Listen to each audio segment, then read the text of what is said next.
ये नया सब्जेक्ट है, जब तक उन्हें समझ नहीं आएगी वो आपकी सपोर्ट नहीं करेंगे। तो लेकिन हमें उनकी भी सपोर्ट चाहिए, क्योंकि ये मूवमेंट्स तब तक बनती नहीं जब तक के पास आपका साइजेबल क्राउड नहीं होता। उसके अंदर इज़ अ स्ट्रॉन्ग नैरेटिव कि this is something that you need to do, otherwise मुल्क का गुजारा क्या, दुनिया का गुजारा नहीं होगा। तो ये इम्पैक्ट्स इंक्रीज होते जाने, इसका सबसे बड़ा रिजल्ट क्या होगा, जो लोगों की बेसिक नीड है फूड, वो नहीं हम पूरी कर सकेंगे। हम अभी इस्लामाबाद में बैठे हैं, तो हमें मुझे एक बहुत उलझन होती है कि सबसे बड़ा हमें जो इशू बनाया हुआ है इस्लामाबाद में, वो ये है कि जो आपके प्लास्टिक बैग्स हैं वो हम ख़त्म करेंगे तो क्लाइमेट किस तरह बेहतर हो जाएगा। हाँ। That is a completely illogical argument. आपने बच्चों को सिखाना है कि आप स्कूलों में जो अपनी गाड़ियों में आ रहे हो, आप उसमें नहीं, अपने स्कूल बस में आना है इकट्ठे मिलके। आपकी पोल्यूशन इमिशंस, कार्बन इमिशंस वहाँ से कम हो रहे हैं। देखो यूनाइटेड स्टेट्स में कैलिफोर्निया में पता नहीं कितने 20 साल बाद इतनी बर्फ़ पड़ी है कि अब वो जो मेल्ट हो रही है, उनका सॉइल ड्राई था तो वो अब्जॉर्ब नहीं कर पा रहा पानी। क्लाइमेट मिनिस्ट्री की जुरिस्डिक्शन ही नहीं है। अगर आप सोचो कि आपको फेडरल मिनिस्ट्री ऑफ फाइनेंस उठ के कहे कि हम पंजाब का फाइनेंस बजट डिसाइड करेंगे, उससे पहले लोग 30-40 ईयर्स लाइफ एक्सपेक्टेंसी थी, एक इन्फेक्शन होती थी, वफात हो गई, पेनिसिलिन ईजाद हुई, आपने आदि बैक्टीरियल इन्फेक्शन ख़त्म कर दिया, लाइफ एक्सपेक्टेंसी डबल्ड, 60 ईयर्स हो गए। इम्पैक्ट था वो काफ़ी ज़्यादा स्मॉल फार्मर्स पे आया, क्योंकि बड़े वडेरों ने आकर अपनी ज़मीनों को बचा लिया। अस्सलाम वालेकुम, अस्सलाम। कैसे हैं दावड़? बिल्कुल ठीक ठाक फैसला आपने। मैं ठीक। अच्छा दावड़, ये बताएं कि you have been active into climate activism, climate change के लिए बात कर रहे हैं आप। आप ये बताएं कि आप एजुकेशन से लेकर इस एक्टिविज़म के जर्नी का सफ़र कैसा रहा और कैसे इस साइड पे आप आए?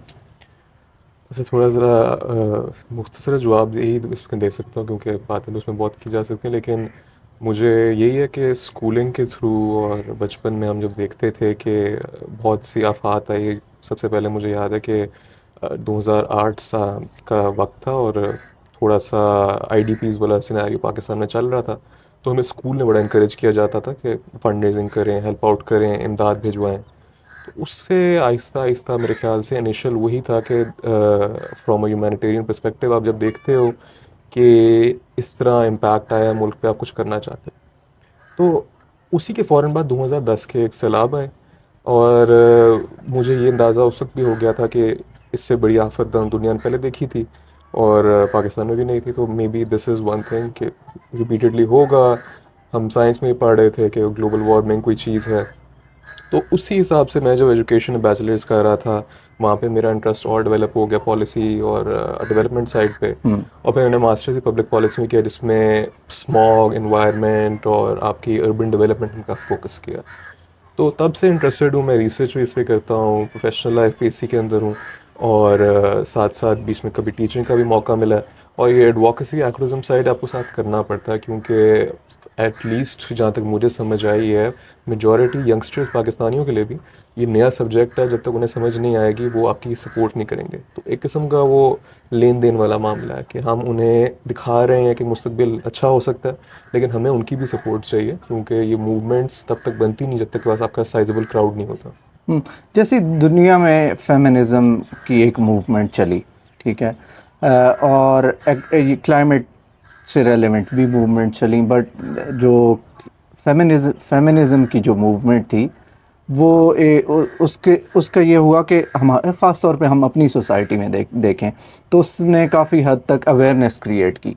तो आप समझते हैं कि जो इन्वायरमेंटलिस्ट हैं, जो इन्वायरमेंट से रेलेवेंट बात करते हैं, तो they are putting enough efforts, या और लोगों का उसकी तरफ कैसा रिस्पांस है? इसमें अब फ्रॉम अ लोकल पर्सपेक्टिव हम कहें तो अभी बहुत कुछ करने की ज़रूरत है। एजुकेशन से लेके जो डे टू डे लाइफ में चेंजेस होते हैं वो लाना, इसमें भी बहुत ज़रूरत है। लेकिन इंटरनेशनली अब आपको नज़र आ रहा है कि काफ़ी बड़ा नैरेटिव बन गया है, hmm. From development sector to energy to anything hmm. Other than your even your agriculture, जो बेसिक्स होती हैं ह्यूमन नीड्स। उसके अंदर इज़ अ स्ट्रॉन्ग नैरेटिव कि this is something that you need to do, otherwise मुल्क का गुजारा क्या, दुनिया का गुजारा नहीं होगा। पाकिस्तान में हमें दो चीज़ें हमें देखनी पड़ती हैं जब इसके बारे में बात करते हैं। पहला कि हमारे लोगों की मेजॉरिटी जो है, उनकी ज़रूरियात, जो बेसिक नीड्स हैं, वो अभी तक हम नहीं प्रोवाइड कर सके। As state, as charities, as a community हम लोग नहीं प्रोवाइड कर सके। तो हमें इस एक्टिविज़्म को, या इस बात को, हमें लोगों को ये भी एक किस्म का उन्हें याद दिलाने की ज़रूरत भी है कि ये जो हम बातें करते हैं कि how we have to adapt to floods. वो हम्म क्यों करते हैं? वो इसलिए करते हैं क्योंकि आपकी मुल्क की सारी इकॉनमी ज़राई इकॉनमी है, हम्म और आपकी आबादी भी इतनी कि वो ज़राई रहेगी, आपने लोगों को पालना है। हम्म तो क्लाइमेट चेंज के साथ साथ सबसे बड़ा डैमेज ही इस सेक्टर पे आना है। जो हम्म हम सुनते हैं कि आमों की फसल कम हो गई, फिर अभी इसी साल सुन रहे थे कि जो आपकी वीट है वो इम्पैक्ट हुआ, रेन्स या लाबारी वगैरह। हम्म तो ये इम्पैक्ट्स इंक्रीज होते जाने, इसका सबसे बड़ा रिजल्ट क्या होगा? जो लोगों की बेसिक नीड है फूड, वो नहीं हम पूरी कर सकेंगे। सो हमें एक किस्म के अपने नैरेटिव को we have to link it to the basic needs of the people. हम हम्म अभी इस्लामाबाद में बैठे हैं तो हमें मुझे एक बहुत उलझन होती है कि सबसे बड़ा हमें जो इशू बनाया हुआ है इस्लामाबाद में, वो ये है कि जो आपके प्लास्टिक बैग्स हैं वो हम ख़त्म करेंगे तो क्लाइमेट किस तरह बेहतर हो जाएगा।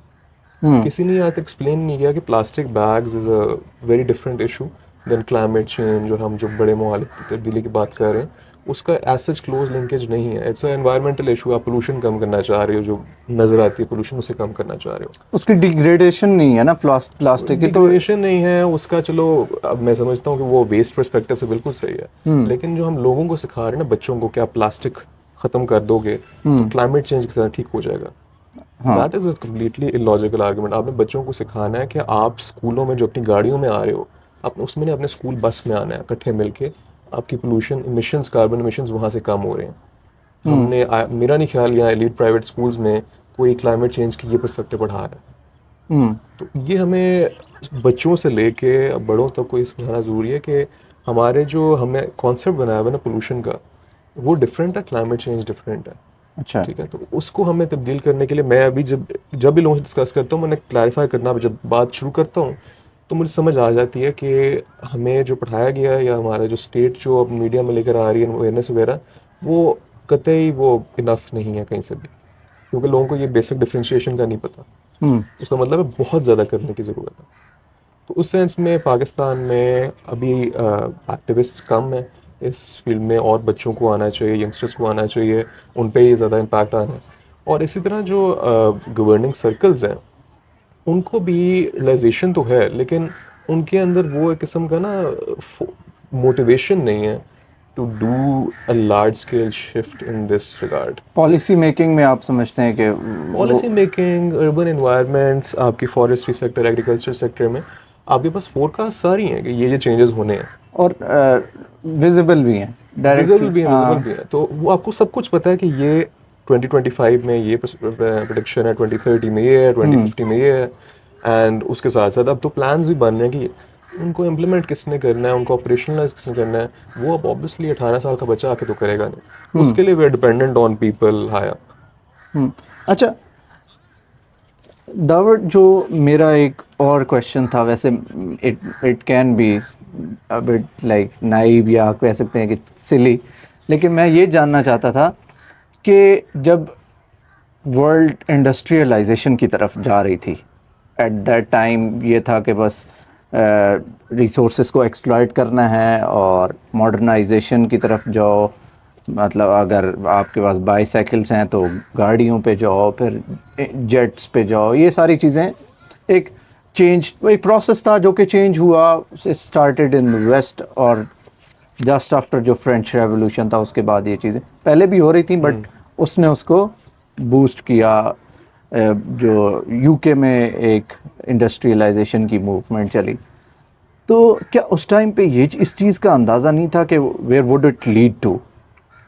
देखिए, साइंस की एक तो सबसे बड़ी आई थिंक कमी हमेशा ये रहती है कि उसकी कभी भी आप जितनी भी तहकीक करो वो कम पड़ जाती है।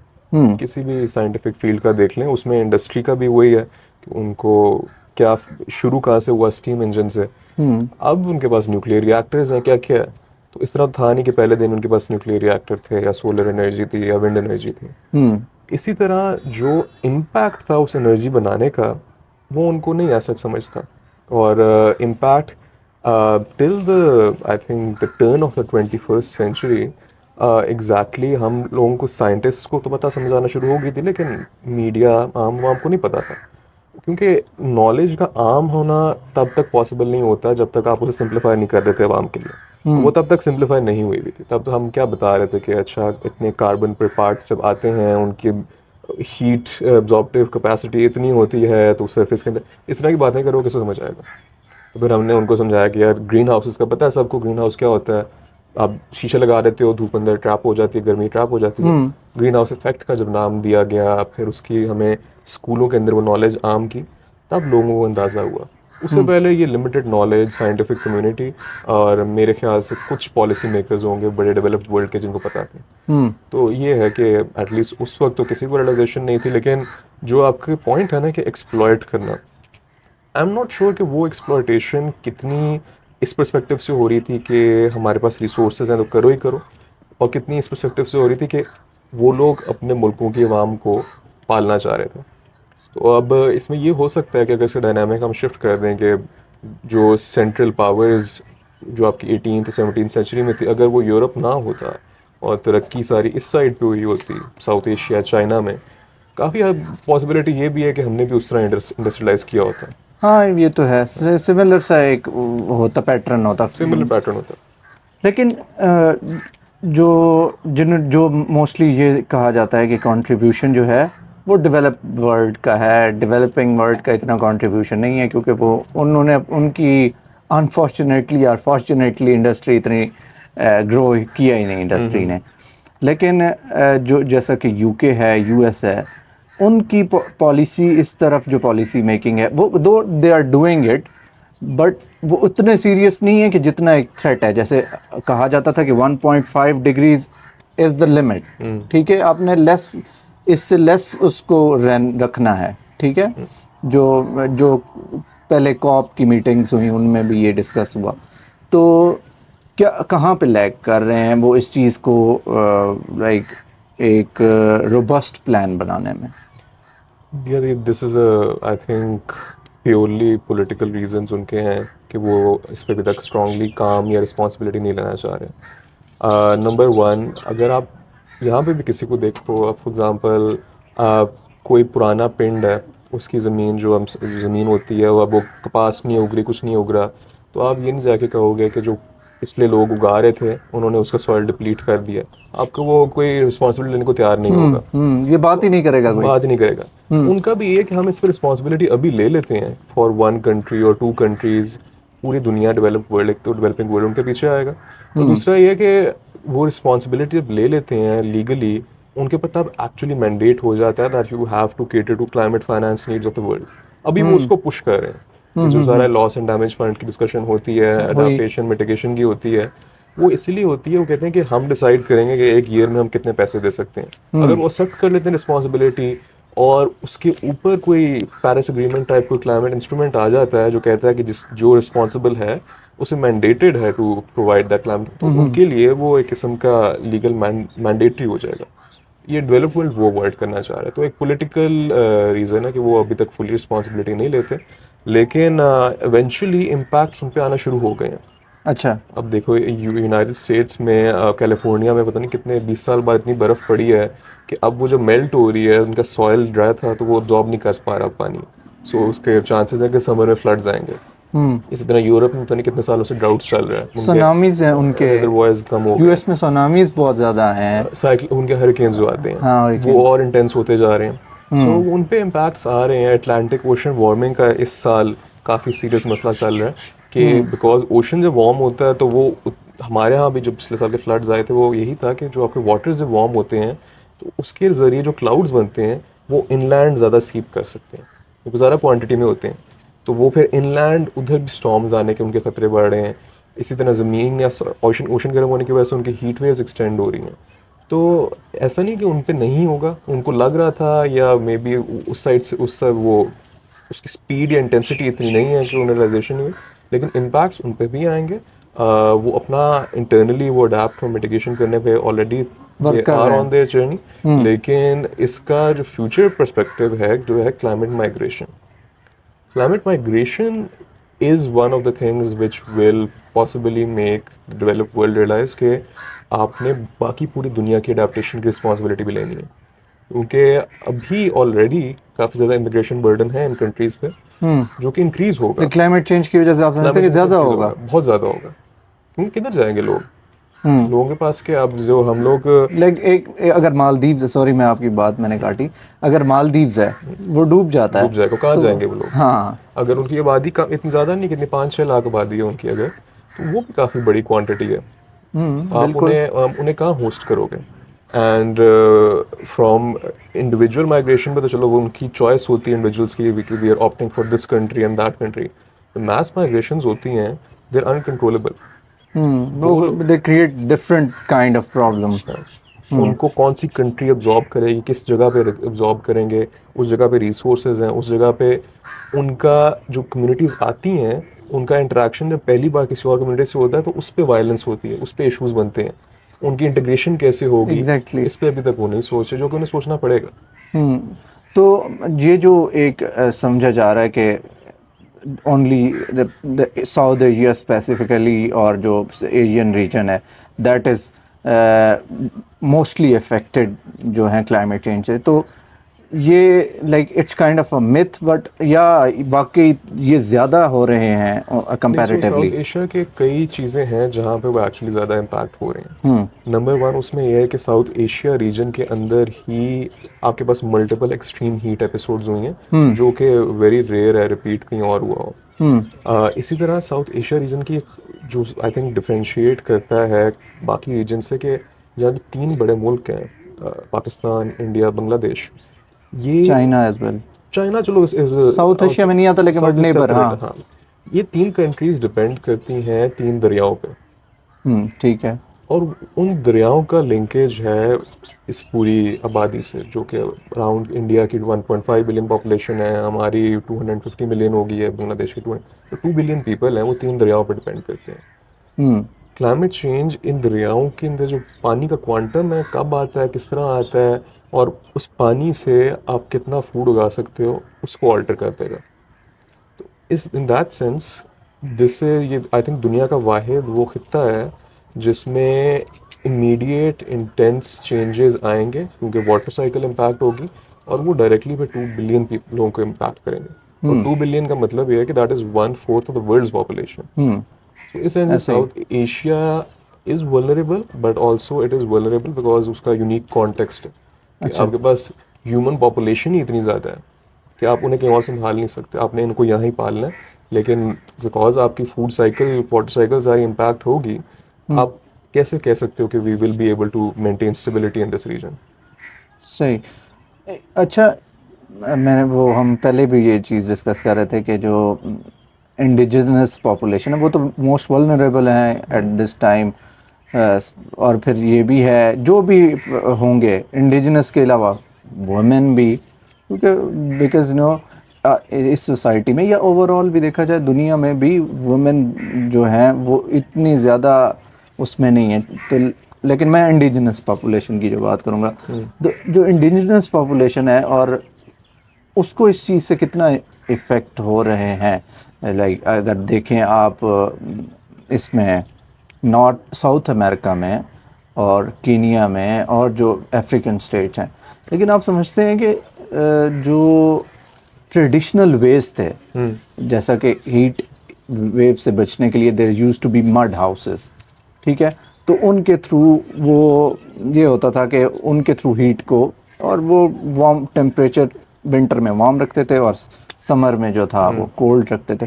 तो क्या if we go back to the traditional ways, तो क्या कुछ मिटिगेशन हो सकती है उस पे लेवल हाँ पे? देखो, इंडिजिनस नॉलेज वो एग्जिस्ट ही इसलिए करती थी क्योंकि हज़ारों सालों पे लोगों ने डिफरेंट एक्सपेरिमेंट्स की, और फिर जो मोस्ट सूटेड थी उनके लिए उन्होंने उसको सॉलिडिफाई कर लिया एज देयर प्रैक्टिस। हम्म।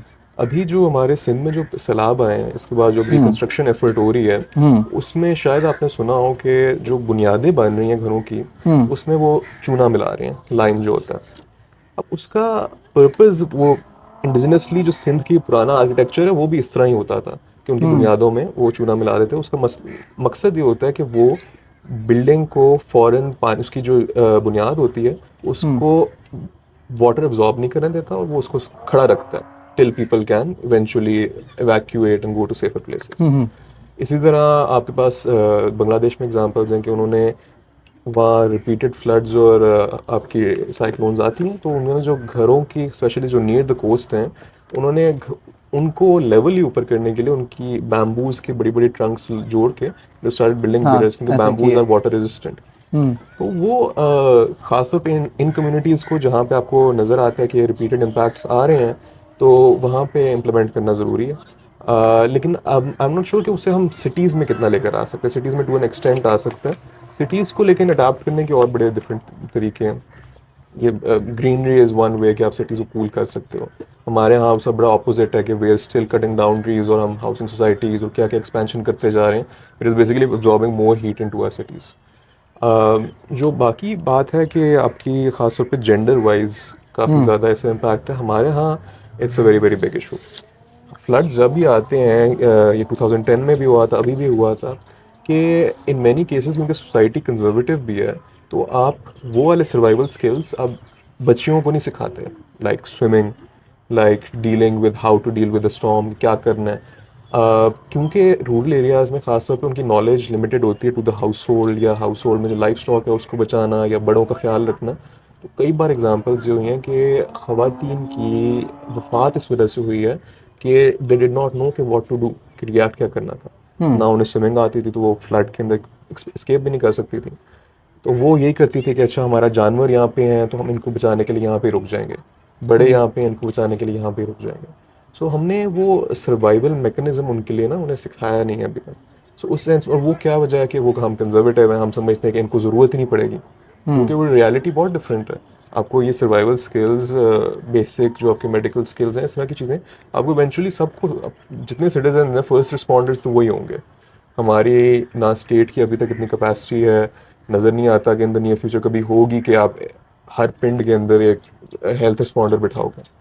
तो सबसे पहले आप जो लोकल होते हैं उनको ही आपने सिखाना होता है, उनकी कैपेसिटी डेवलप करनी होगी। So because of gender discrimination I think women are more vulnerable हमारे कॉन्टेक्स्ट में, साउथ एशिया और ज़्यादा। कॉन्टेक्स्ट में और ज़्यादा वल्नरेबल। अच्छा, जो हमारी क्लाइमेट मिनिस्ट्री है पाकिस्तान में, तो क्लाइमेट मिनिस्ट्री क्या कर रही है? मेरा एक मासूमाना सा सवाल है आपसे। पाकिस्तान में क्लाइमेट मिनिस्ट्री क्या कर रही है? देखो, क्लाइमेट मिनिस्ट्री का सबसे बड़ी बात तो उसकी जुरिस्डिक्शन क्या होती है। हम्म। पाकिस्तान में हर चीज़ आपको पता है कि कॉन्स्टिट्यूशनली डिफाइन हुई हुई है कि ये प्रोविंसेस का रोल है, ये फेडरेशन का रोल है। उसके अंदर इन रियलिटी क्लाइमेट मिनिस्ट्री की जुरिस्डिक्शन जो है, इट्स इस्लामाबाद। ये उसकी जुरिस्डिक्शन है। बाकी बस तो आपने उस प्रोविंस को डिवॉल्व कर दिया। पेरिफेरीज को नहीं देखना आपने। क्लाइमेट मिनिस्ट्री की जुरिस्डिक्शन ही नहीं है। अगर आप सोचो कि आपको फेडरल मिनिस्ट्री ऑफ फाइनेंस उठ के कहे कि हम पंजाब का फाइनेंस बजट डिसाइड करेंगे, no one will ever listen. कहेंगे ये तो हमारी प्रोविंशियल ऑटोनॉमी पे हाथ डाला गया है। अच्छा। इसी तरह क्लाइमेट मिनिस्ट्री का भी यही है। Climate ministry devolved climate change as a subject hmm. To provinces. Hmm. अब मसला हमारे यहाँ ये हुआ है कि हमने एक तो प्रोविंसेस के पास गया तो प्रोविंसेस ने उसे बहुत ही एज अ माइनर सब्जेक्ट लेके ट्रीट किया, कभी उसे फोकस नहीं किया।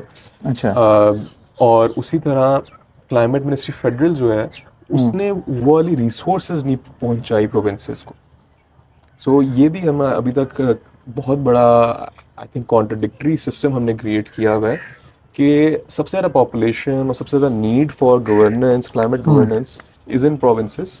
सो अब आपकी दो सबसे वल्नरेबल प्रोविंसेस जो हैं, सिंध एंड केपी, और इवन गिलगित बाल्टिस्तान में हमने प्रोविजनल प्रोविंस स्टेटस उनको भी दिया हुआ है। नॉर्दर्न एरिया सबसे ज़्यादा वल्नरेबल है, और फिर साउथ में सिंध सबसे ज़्यादा वल्नरेबल है। बलूचिस्तान भी है जी। बलूचिस्तान उसमें ना बलूचिस्तान का बहुत एक्सट्रीम्स पे आफ्टर ईयर्स इम्पैक्ट आता है, और वल्नरेबिलिटी उनकी ज़्यादा गवर्नेंस कैपेसिटी से लिंक्ड है।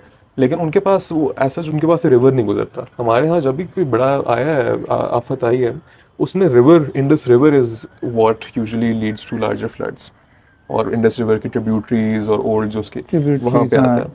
तो वो आपका गुजरता सारा केपी और सिंध में से। हम्म। ठीक है, सो वहाँ पे हमेशा मेजॉरिटी इम्पैक्ट वहाँ पे ही आता है। अब हमने climate change subject in provinces को दे दिया हुआ है, और प्रोविंसेस ने ऐसा उस पर सॉलिड कोई इन्वेस्टमेंट और प्रिपरेशन नहीं की। अच्छा। सो हमें ये अब डिफाइन करना पड़ेगा, and I think federal climate change ministry also needs to surrender more resources to provinces. ऐसे नहीं हो सकता कि आपकी सारी जो डेवलपमेंट फंडिंग है, आपके डेवलपमेंट पार्टनर्स हैं, वो पैसे फेडरल को देते रहें और नीड आपके वो प्रोविंसेस में। सो वो हमने जो एक किस्म का डबलिंग ऑफ वर्क किया हुआ है वो भी ख़त्म होने की ज़रूरत है। और even policies to an extent अब प्रोविंसेस के पास फुल फ्रीडम है। अब जैसे नेशनल क्लाइमेट चेंज पॉलिसी है, उसके अंदर the whole point of that policy is कि फेडरेशन के every unit has to make climate change policy. ठीक है, पंजाब ने अपनी बनानी है, सिंध बना चुका है अपनी, केपी अपनी बना चुका है, बलूचिस्तान और पंजाब ने भी बनानी है। आज़ाद कश्मीर, जीबी ने अभी तक नहीं ऐसा कुछ पे काम किया। जब वो बना लेंगे फिर हर डिस्ट्रिक्ट ने अपना काम उस पर करना है। सो हमने वो एज अ स्ट्रक्चर हमने खड़ा करके ना डिफाइन कर दिया, लेकिन again the same old problem कि इसको ऑपरेशनलाइज भी तो किसी ने करना है। हम्म। हमारे पास वो वाला अभी तक। वो तो ये देखेंगे, अगर हम बात करें तो वो तो हर जगह पे ऐसे मसाइल आप देखेंगे ना, not just in case of climate, mental health, climate change, how are they relevant, और अगर इस चीज़ से बचा जाए तो रेजिलियंस बिल्डिंग का कौन से स्टेप्स हो सकते हैं?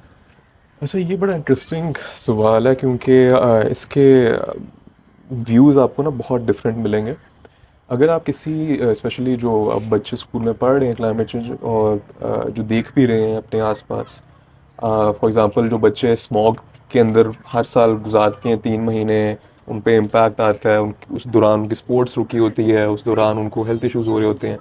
सो उनको एक किस्म की ना डिफरेंट वो एंग्जाइटी है इन चेंजेस से, तो वो मेंटल हेल्थ इम्पैक्ट उन पे आ रहे हैं। लेकिन एक और बहुत बड़ा हम जो मिस कर रहे हैं इसमें वो है रूरल एरियाज़ में। क्योंकि रूरल एरियाज़ में cause of different impacts, floods, heat waves, rainfall, hmm. आपकी for past 2 decades, I think 20-30 साल और ग्रेजुअली आपकी जो यील्ड है हर क्रॉप की, क्योंकि वो फार्मिंग कम्युनिटीज़ हैं, वो डिक्रीज होती जा रही हैं। उनके लिए एक उनके लिए वो एक किस्म का फाइनेंशियल, इकोनॉमिक इम्पैक्ट, वो हाँ। टेंशन, वो stress is what is driving their mental health issues. And I would even say कि जो उनका मेंटल हेल्थ स्ट्रेस है that drives them to move to cities. So हम कि उसे आप फार्मिंग से शिफ्ट करें। फार्मिंग शिफ्ट करें, या उन्हें होता है कि अगर if they are force to stay in this rural areas, वो कहते हैं हम क्या करें, हम ज़ाया हो रहे हैं, या they feel helpless as well. हाँ। सो वो एक बहुत बड़ी मेंटल हेल्थ पिक्चर है जो हम अभी तक कोई इस पर फोकस नहीं कर रहा। और इसी तरह बिकॉज आपने शायद ही सुना ही उस गिलगित बाल्तिस्तान में खासतौर पे जो विंटर मंथ्स हैं तब कोई एज सच ना फार्मिंग हो सकती है ना इकोनॉमिक एक्टिविटी होती है, एग्जैक्टली। तो मर्द हजरात काफ़ी ज़्यादा साउथ में आ जाते हैं। वो mostly in the capital Lahore. Capital Karachi आपको बहुत ज़्यादा लोग मिलते हैं, अब तो काफ़ी ज़्यादा एम्प्लॉयमेंट वगैरह उनको मिल गई है वहाँ पे। लेकिन ज़्यादातर वो अपनी ख़वातीन के साथ लेकर आते हैं। तो एक गिलगित बाल्तिस्तान में काफ़ी बड़ा मेंटल हेल्थ क्राइसिस है बिटवीन अमंग वुमेन, अच्छा। Because they feel this way कि वो इकोनॉमिकली पावरफुल एक्टर्स नहीं है, दे आर एजुकेटेड, उनके पास मास्टर्स डिग्रीज हैं, पीएचडीज हैं, कोई मेडिकल डॉक्टर्स हैं, लेकिन उधर हाँ, एम्प्लॉयमेंट नहीं है। लिटरेसी रेट तो वहाँ का बहुत है। बहुत है, तो उधर एम्प्लॉयमेंट नहीं है, तो वो एक मेंटल हेल्थ इशू है जिसपे actually you have data to suggest कि वो सुसाइड्स हो रही हैं वहाँ पे मेंटल हेल्थ की वजह से। सो वो उसका लिंकेज है विद क्लाइमेट चेंज ड्रिवन है वो भी। ये क्वेश्चन मैंने अहमद राफ़ी आलम साहब से भी पूछा, और आपसे भी पूछेंगे कि आप ये जो टेक्नोलॉजी है, टेक्नोलॉजिकल एडवांसमेंट्स हैं, तो how technology can be used as a something beneficial for tackling climate change? अच्छा, टेक्नोलॉजी हम जब सुनते हैं तो हमारे जहन में आता है ड्रोन्स और आईफोन्स वगैरह इस तरह की बातें। लेकिन पाकिस्तान में तो हमने जो बेसिक टेक्नोलॉजीज़ हैं वो नहीं इंट्रोड्यूस की है। इस्लामाबाद एज अ कैपिटल, यहाँ पे आपके पास कोई जो आपकी सबवेज या मेट्रो लाइंस होती हैं वो नहीं है, कराची में नहीं है।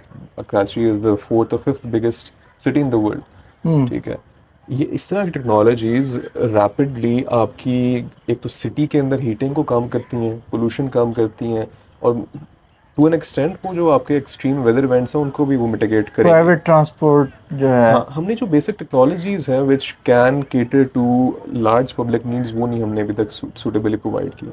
स्टॉर्म वाटर ड्रेन्स, ये टेक्नोलॉजी तो नहीं है, तो पुराने ज़माने की बातें हैं, वो सिटीज़ में नहीं है। आपके पास जो वाटर रीयूज़ की टेक्नोलॉजीज़ होती हैं कि जो वेस्ट वाटर ज़ाया हो रहा है उसको बचा के आप यूज़ करो, कोई नहीं करता यहाँ पे। ये इतना बड़ा पार्क में हम बैठे हुए हैं, यहाँ पानी कैसे दिया जाता है? बस पाइप लगा के खोल देते हैं, पानी हो जाएगा खुद ही। वो क्या कर रहे हैं, ड्रिप इरिगेशन नहीं है। वो फाउंटेन्स ड्रिप्स जो होनी चाहिए हाँ, वो नहीं है। सो हमने तो बहुत ही जो आपकी technologies which are 30-40 years old जो दुनिया में हो यूज। चुके हैं इम्प्लीमेंट, फॉर कंजर्वेशन हो रही हैं, फॉर वाटर यूज़ हो रही हैं, फॉर वाटर ट्रीटमेंट यूज़ हो रही हैं, ऑर्गेनिक वेस्ट को रीयूज़ करके बायोगैस बना रहे हैं, क्या क्या हो रहा है, हमने तो वो अभी तक इंट्रोड्यूस नहीं की। तो हम्म। जब हम वो कर लेंगे तो उसके बाद फिर एडवांस टेक्नोलॉजीज पे हम I think we can say कि अच्छा now we bring in drones to monitor our crops, वो देखें सॉइल क्वालिटी क्या है, इस तरह की बातें तब करेंगे जाके। मैं तो दाऊद साहब इस चीज़ से मतलब आप लोग एक्टिविस्ट हैं, मैं थोड़ा सा इस चीज़ को लेके ना बड़ा सेंसिटिव हूँ कि यार जो एक पॉपुलेशन है वो इतना ग्रोथ हो रही है। मैंने ये और अपने गेस्ट से भी पूछा कि यार जो हमारी पॉपुलेशन है इतनी ज़्यादा तेज़ी से ग्रो कर रही है, ठीक है, हमारी नहीं दुनिया में भी ग्रो हो रहा है ओवरऑल। कुछ कंट्रीज ने तो उसको रोका हुआ है, कुछ ने बहुत नहीं, इस तरह के डेवलपिंग वर्ल्ड नहीं कर सकते ये। और जो लाइफस्टाइल है हमारा और जो हमारा लाइफ स्टैंडर्ड्स हैं वो तो डाउन होंगे with the climate change. Resources जैसे आप बता रहे थे कि हम होंगे, इवन वीट की हम जो बेसिक पाकिस्तान में एक एज अ फूड वो यूज़ होता है। तो कितने सालों में आप समझते हैं कि जो लाइफ स्टैंडर्ड है वो और डाउन हो जाएगा? एक should be a rough like duration. भैया देखो होता यूजुअली ये है कि इंसान तरक्की कर रहा होता है और उस तरक्की करने से इम्प्रूवमेंट्स आ रही होती हम्म। हैं। जिस तरह पेनिसिलिन का इजाद हुई, उससे पहले लोग 30-40 years लाइफ एक्सपेक्टेंसी थी, एक इन्फेक्शन होती थी वफात हो गई। पेनिसिलिन इजाद हुई, आपने आदि बैक्टीरियल इन्फेक्शन ख़त्म कर दिया, लाइफ एक्सपेक्टेंसी डबल 60 years हो गए। हम्म। सो वो ऐसी इजाद हमेशा होती रहेगी जो आपकी लाइफ इंप्रूव करती रहेगी और उसको काउंटर बैलेंस करती रहती हैं आपकी नेचुरल फोर्सेस और पॉपुलेशन एज वन एग्जांपल। हम्म। तो ये ज़रूरी नहीं है कि लाइफस्टाइल बहुत ड्रास्टिकली ख़राब होगा, अच्छा। ख़ास तौर पे आपके अर्बन एरियाज में रहने वाला का। हम लोग कुछ ना कुछ उसका ऑल्टरनेटिव ले आते हैं, जिस तरह एडॉप्शन आप कोई ना कोई हो जाएगी। कुछ ना कुछ वो अडॉप्शन हो जाती है। लेकिन at the same time population को आपने इस परस्पेक्टिव से ज़रूर देखना है कि एवरी कंट्री हैज़ कंट्री के अपने अंदर जो रिसोर्सेज होती हैं, एक उसकी कैपेसिटी होती है टू फीड। जैसा दुनिया की हम कहते हैं कि कैरिंग कैपेसिटी है, अब हम वो भी सेलिब्रेट करते हैं कि आफ्टर आई थिंक इस टाइम अगस्त या जुलाई में हुआ था कि जो जिसे हम वर्ल्ड का कहते हैं कि this was the world's resources, और हमने before the end of the year हमने ईयर की रिसोर्सेज 8 महीनों में यूज़ कर दी हैं। अच्छा। तो कैरिंग कैपेसिटी का कॉन्सेप्ट ये है कि हमारी जो एयर है, हमारी जो पानी की जो अवेलेबिलिटी है, हम्म। हमारा सॉइल कितना यील्ड देता है, उसकी सबकी लिमिट है। आप एग्जैक्टली। एयर को अनलिमिटेडली पोल्यूट नहीं कर सकते, hmm. Air will not clean after certain while. और उसकी बाउंड्री भी नहीं है कि उस मैं तरह की, यहाँ से यहाँ तक इसको हाँ, बस सेव कर लूँगा। वाटर भी आप अनलिमिटेड नहीं कर सकते। सो इस तरह हम्म। हो नहीं सकता कि आप लिमिटलेसली अपनी पॉपुलेशन इंक्रीज करोगे। आपको पॉलिसी, फैमिली प्लानिंग और ये सारी लानी पड़ेंगी। और हमारे यहाँ कोशिशें भी हुई हैं, कभी हम सोचते थे, सुनते थे 2 बच्चों वाला, बच्चे कम ही अच्छे, वो हमने वो स्लोगन बहुत सुने पहले थे, सुनते थे। बहुत पहले सुनते थे। हाँ। वही ना, वो एक पॉइंट पे की रिलेशन थी, अब वो सम रीज़न वो ख़त्म होती गई है। इसको दोबारा रिवाइव करने की ज़रूरत है, और उसका पर्सपेक्टिव यही है कि हमारे पाकिस्तान के विद इन पाकिस्तान बाउंड्रीज, या तो आपके पास सिंपल सोल्यूशन ये है कि आप जितनी आपकी एक्सेस रिसोर्सेज है वो इंपोर्ट करते जाओ। हमारे पास पैसे नहीं है, इंपोर्ट कहाँ से करोगे? तो आपके पास जो फिर ऑप्शन बचती है कि जो आपका मुल्क के अंदर जो चीज़ ग्रो हो सकती है, जितनी हो सकती है उस कैपेसिटी के हिसाब से आप अलाइन करना शुरू करो। ठीक है, ये आपके पास दो ऑप्शंस हैं। इन द लॉन्ग टर्म उसकी और सोल्यूशंस हैं, जिस तरह कई countries have started exporting human capital, Pakistan ने भी किया है, लेकिन कई कंट्रीज बहुत लार्ज स्केल पे करती हैं। वो इस तरह करती हैं कि these people settle somewhere else, वो रिसोर्सेज हमें बेचते रहेंगे, it becomes a valuable but cycle for them. But it's not, I don't think it's a long term solution किसी भी प्रॉब्लम का। लॉन्ग टर्म सोल्यूशन ऑब्वियसली, क्योंकि also you don't have skilled labour. आपकी labour जो है वो जाके वहाँ पे छोटा छोटा एक उसमें वो कर रही है। If you have I think आपके पास लेबर डेवलपमेंट, स्किल डेवलपमेंट वगैरह, अगेन ये स्टेट का प्राइमरी हाँ। है कि उन्होंने ये ट्रेनिंग्स वगैरह देनी है। तो ये काफ़ी अच्छी मौके भी होते हैं कि because eventually return to the country, to the economy होना है फ्रॉम अ गवर्नमेंट्स परस्पेक्टिव। तो आपको इन चीज़ों पे नोटिस करना चाहिए कि अच्छा there is not enough jobs here. आप इनको ट्रेन करके जो आज इन डिमांड स्किल्स हैं, बेसिक क्या स्किल्स हैं, you there is like demand for so many different vocational level jobs, हाँ, from welders to different technicians around the world है आजकल लोग। टेक में। तो वो आप ट्रेन करके आप लोगों को बाहर भेज सकते हो। आपको हर बंदे को डेटा साइंटिस्ट बनाने की ज़रूरत नहीं है, हम्म। और हर बंदा बनना चाहता भी नहीं है।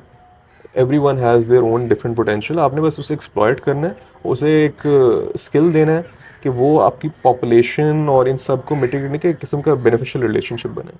और स्मॉल गिग्स बहुत, आप देखें आज के पाकिस्तान में स्मॉल गिग्स जो है, लेट्स से कि ग्राफिक डिज़ाइनिंग एक चीज़ है, उसकी आप इतनी अच्छी सर्विसेज दे सकते हो। Even you can go, I was looking into that, और मैं थोड़ा बहुत आई डू फ्रीलांसिंग, मैं उसमें देखता रहता हूँ। तो you know there is a huge transformation going on in Saudi Arabia. तो आप उसमें आप सिर्फ ये तो नहीं है कि एक वो बंदा भेजो जो कि बेचारा वहाँ पे जाके ऊँटों को चराए या बकरियों का वो करे या इस। लेकिन देखो, आप ये बात कर रहे हो, आप एग्जांपल देता हूँ कि एक्चुअली इस तरह के प्रोफेशंस की डिमांड भी है। आपको रशिया के अंदर, कनाडा के अंदर वो ट्रक और ट्रैक्टर ड्राइवर्स ढूंढ रहे हैं, people who know how to grow crops. ठीक है, हमारे यहाँ इशू यही है कि हम लोगों ने इवेंचुअली वो होता है ना कि it all comes down to exposure, या गवर्नमेंट कितना एक्सपोज करती है लोगों को। हम लोगों को उस तरह भी एक्सपोजर हमने दिया नहीं कि वो इन चीज़ों की तरफ जाके एक्सप्लोर करें ऑप्शंस। वरना है ऑप्शंस, एंड ये सिर्फ पाकिस्तान के लिए नहीं, डेवलपिंग वर्ल्ड का ये रिलेशनशिप हमें थोड़ा सा ना एज अ होल भी देखना चाहिए कि developed world has developed obviously from exploiting and different, उन्होंने अपनी बड़े सेल्फिश रीजन के थ्रू एक्सप्लॉइट की है development. So why can't the developing world also use those opportunities कि हम भी थोड़े सेल्फिश हो, अगर उनसे अर्निंग होती है हम वहाँ से पैसे निकालें, हमें जितना स्किल है उसी को यूज़ करके बेसिस पे हम कुछ करना की ट्राई करें। ह्यूमन कैपिटल का आप यूज़ करें। हाँ, it it can be a one liner जो आप उसका आंसर दे सकते हैं कि इस टाइम पे क्या, कैसे उम्मीद, होपफुल कैसे रहना चाहिए। आई थिंक हमारे पास एग्जांपल्स हैं कि लोगों ने चेंजेस लाने की कोशिश की और वो अचीव हो गए। तो उन एग्जांपल्स को देखना है तो बहुत ज़रूरी है। एक तो ऑब्वियसली हम लोग एज पाकिस्तानीज़ दो दो डिफरेंट पहलुओं में देख रहे हैं। एक हम अपने कंट्री की पॉलिटिक्स और उस साइड को देख रहे हैं, उसमें there is constant cycle of winning and losing, वो चलता रहता है। और एक साइड पे ये हमारी एक क्लाइमेट चेंज वाली बैटल है कि हमने यहाँ पे देखा है कि पाकिस्तान पे इम्पैक्ट आ रहा है, उससे थोड़ा लोग गुस्सा भी होता है, डिप्रेशन भी होता है कि ये से कौन बचाएगा। बट उसी तरह हमारे पास एग्जांपल्स हैं कि gradually you have youth activist who are coming up and trying to solve problem. मैं अभी कल ही किसी से मिला था, उन्होंने मुझे बताया कि नसीराबाद में जो सैलाब आया, तो जो इम्पैक्ट था वो काफ़ी ज़्यादा स्मॉल फार्मर्स पे आया, क्योंकि बड़े वडेरों ने आके अपनी ज़मीनों को बचा लिया और स्मॉल फार्मर्स पे आ गया। लेकिन as a result of that वहाँ कुछ 7 गांव हैं, उन्होंने अपना यूनियन बना लिया एक नसीराबाद में कि हम अगली बार हम पे इस तरह कोई लश्कर लेकर आएगा और हमारे तरफ पानी खोलने की कोशिश करेगा, हम 7 गाँव के अपना लश्कर बना के डिफेंड करेंगे। तो वो लोगों ने they have thought about these problems much more than we do. Cities में बैठे हमें अंदाज़ा नहीं होता। तो हर जगह अपनी अपनी वो एक किस्म की ना, they have charting out strategies और अपनी वो वैल्यूज़ को संभाल के they are trying to have hope और बिल्ड टूवर्ड्स इट। हमारे पास कुछ तरह के एग्जांपल्स हैं, that is what the point is के हर जगह in most parts of the world अभी रेस है ये कि 2 steps forward 2 steps back. So उसके अंदर you have to just be focused कि अच्छा लार्जर पिक्चर ये है, this is what you have to think of doing. अपने मुल्क को बचाना है, अपने शहर को बचाना है, अपने घर को बचाना है। कोई तो आप कहीं आपका अपना बेंचमार्क होगा, उसको अचीव करने के लिए you do not necessarily have to be very hopeful, but आपकी माइंड में ना एक सोल्यूशन होनी चाहिए, चाहे इट्स होपफुल और नॉट, लेकिन you need to think of solutions now. चलो, थैंक यू दावत, बहुत शुक्रिया आपने टाइम दिया। Sure.